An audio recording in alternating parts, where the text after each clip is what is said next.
60 வயதுக்கு மேல் நிம்மதி கிடைக்க யாரையாவது திருத்தியே தீர வேண்டும் என்று கங்கணம் கட்டிக்கொண்டு திரியாதீர்கள். தோளுக்கு மேல் வளர்ந்தால் தோழன் என்பதை புரிந்து நடந்து கொள்ளுங்கள். நோயால் பாயில் விழும்போது உற்றமும் சுற்றமும் கவனித்துக் கொள்ளும் என்று எதிர்பாராதீர்கள். மற்றவர்களை குறை கூறி உங்கள் நிம்மதியை இழக்காதீர்கள்.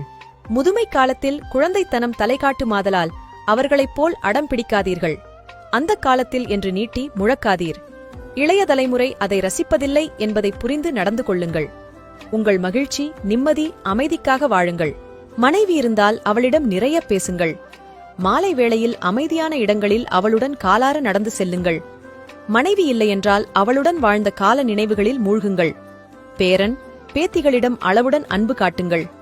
மகனும் மருமகளும் குறை சொல்லாதபடிக்கு இறை நம்பிக்கை இருந்தால் பக்தியில் மூழ்குங்கள்.